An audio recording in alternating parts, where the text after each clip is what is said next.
Halo semuanya, selamat datang di Oversimplified Movies dan mari bernostalgia. Film yang mau kita bahas sekarang adalah Cinderella. Cewek cantik terdiskriminasi oleh ibu dan saudari tirinya, ketemu pangeran dan pada akhirnya hidup bahagia selamanya. Langsung aja, ini dia Cinderella.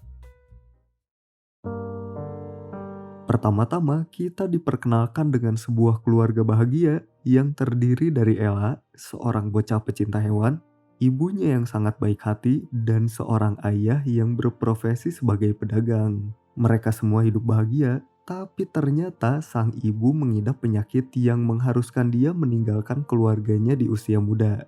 Dan sebelum ajal menjemput, dia memberikan wejangan terakhir kepada Ella untuk selalu memiliki keberanian dan kebaikan hati. Waktu berlalu, Ella yang tadinya kecil sekarang udah besar dan pada suatu hari ayahnya yang udah lama jadi duda meminta izin kepada Ella supaya dia merestui ayahnya yang berencana meminang seorang janda dari ketua serikat pedagang dan tentunya Ella merestuinya.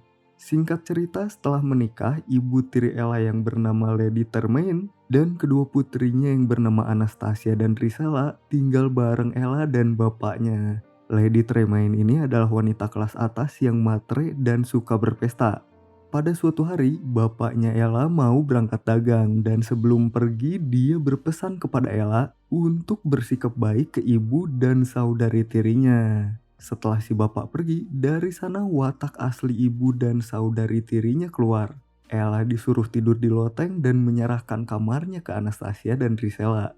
Bukannya marah, dia malah ngambil sisi positifnya dan bilang kalau di loteng gak ada yang bisa ngeganggu dia dan dia juga bisa ngobrol sama teman-teman tikusnya. Singkat cerita, pada suatu hari seorang pembawa pesan datang dan ngasih kabar duka. Ternyata bapaknya Ella meninggal dunia karena sakit di perjalanan. Bukannya sedih, ibu dan saudari tirinya Ella malah panik karena tentunya kematian bapaknya Ella berarti bahwa udah nggak ada lagi pemasukan buat keluarga mereka dan karena takut jatuh miskin, untuk menghemat pengeluaran, biar gratis mereka menjadikan Ella pembantu. Keseharian Ella yang tadinya putri saudagar berubah jadi pembantu, bersih-bersih, nyuci baju, masakin makanan buat ibu dan saudari tirinya, sampai pada suatu hari Ella bangun dengan banyak abu di wajahnya karena dia tidur di depan perapian. Dan karena wajahnya penuh dengan abu, ibu dan saudari tirinya ngasih dia julukan Cinderella. Karena dalam bahasa Prancis, Cinder berarti abu. Dari situlah nama Cinderella berasal. Cinderella yang sakit hati berat akhirnya pergi ke hutan menaiki kudanya untuk melampiaskan amarahnya. Tapi siapa sangka, di hutan dia ketemu sama rombongan pangeran yang lagi berburu rusa.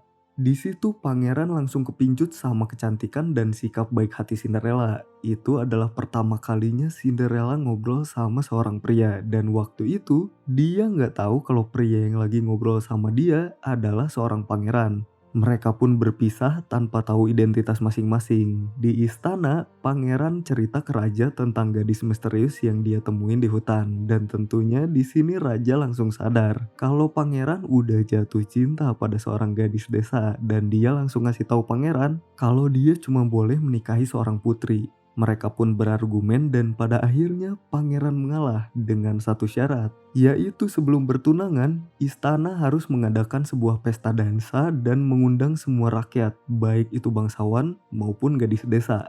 Raja pun menyetujuinya, undangan pesta dansa pun disebar ke seluruh negeri dan Cinderella yang mendengar kabar itu, saking bahagianya langsung pulang dan ngasih tahu kabar itu ke keluarganya. Untuk menghadiri pesta dansa itu, Cinderella memperbaiki gaun pesta peninggalan ibunya dan di malam pesta dansa itu Cinderella yang udah mengenakan gaun pestanya dilarang ikut oleh ibu tirinya karena dia nggak mau kedua anaknya pergi bareng Cinderella yang merupakan seorang pembantu. Untuk memastikan Cinderella nggak pergi kondangan, dirobeklah gaun pestanya dan mereka pun pergi ninggalin Cinderella. Cinderella yang sedih, nangis dan pada saat itu tiba-tiba muncul seorang nenek tua yang minta susu. Setelah dikasih susu, berubahlah nenek itu menjadi seekor peri. Untuk membalas kebaikan Cinderella, ibu peri ngebantu Cinderella pergi ke kondangan. Labu dia rubah jadi kereta emas, tikus dirubah jadi kuda, kadal jadi pelayan, dan seekor angsa dirubah jadi kusir. Gaun yang tadinya robek pun diperbaiki dan di-upgrade menjadi gaun yang sangat menarik perhatian, dan pada akhirnya sepatu Cinderella yang terlihat lusuh dirubah menjadi sepatu kaca. Sebelum berangkat, ibu peri berpesan kepada Cinderella kalau sihirnya itu hanya bisa bertahan sampai jam 12 malam aja, sehingga dia harus pulang sebelum itu. Dia pun gak perlu khawatir akan dikenali oleh ibu atau saudari tirinya karena udah dikasih sebuah mantra. Di istana kerajaan, pangeran kelihatan banget lagi nyari gadis misterius dari hutan. Tapi sekali lagi sang raja mengingatkan pada pangeran bahwa yang dia pinang haruslah putri dari kerajaan lain. Grand Duke kemudian memperkenalkan seorang putri dari kerajaan Aragoza yang bernama Putri Selina kepada pangeran. Beberapa saat kemudian, Cinderella yang telat masuk ruangan menjadi pusat perhatian, dan tanpa pikir panjang, pangeran langsung pamit ke Putri Selina, menghampiri Cinderella, dan mereka pun berdansa. Bener aja, ibu dan kedua saudari tirinya gak menyadari kalau cewek yang lagi dansa sama pangeran adalah Cinderella. Di tengah acara dansa, pangeran ngajak Cinderella pergi. Di sini Cinderella pun kaget karena dia baru sadar kalau pria yang ada di depannya adalah seorang pangeran. Sementara itu, Grand Duke mengutarakan kekhawatirannya kepada kapten bahwa pangeran akan memilih Cinderella sebagai calon pengantinnya. Padahal dia udah dijodohin sama Putri Selina, dan secara nggak sengaja ibu tiri Cinderella mendengar percakapan itu.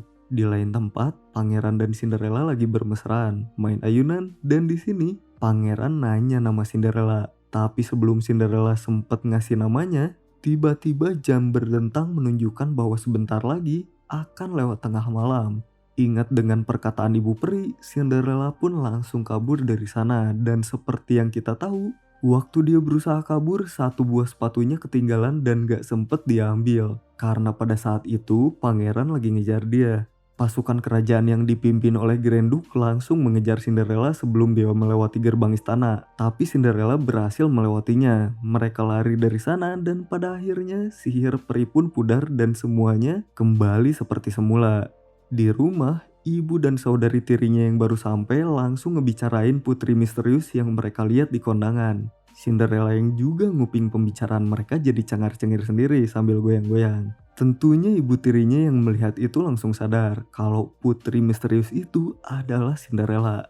Untuk menjatuhkan harapan Cinderella, dia nyeritain apa yang sebelumnya dia dengar. Kalau pangeran udah dijodohin sama Putri Selina, dan Cinderella yang mendengar itu pun jadi ikut sedih.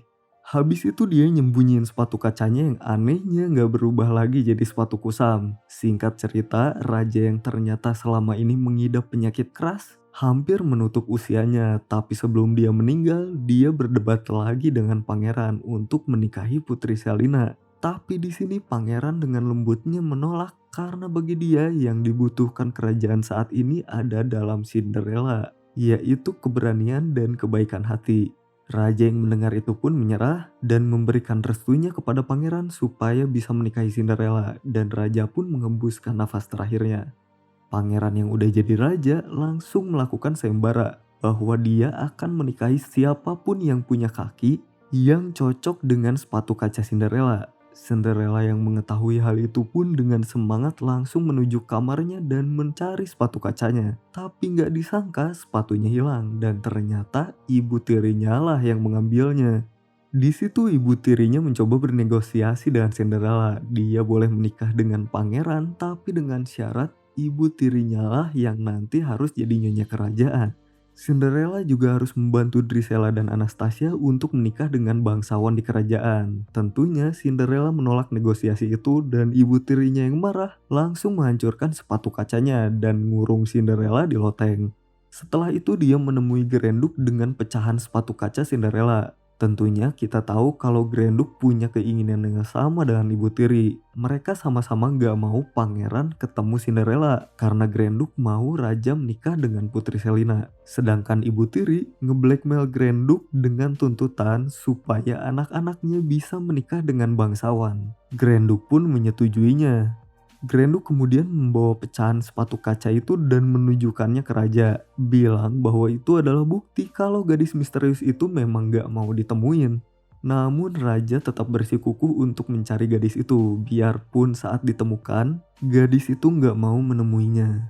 Grenduk pun bersedia mencari gadis itu, tapi kalau nggak ketemu juga, maka raja harus menikah dengan Putri Selina. Raja pun menyetujuinya, tapi dengan satu syarat, Grenduk harus bersungguh-sungguh mencarinya.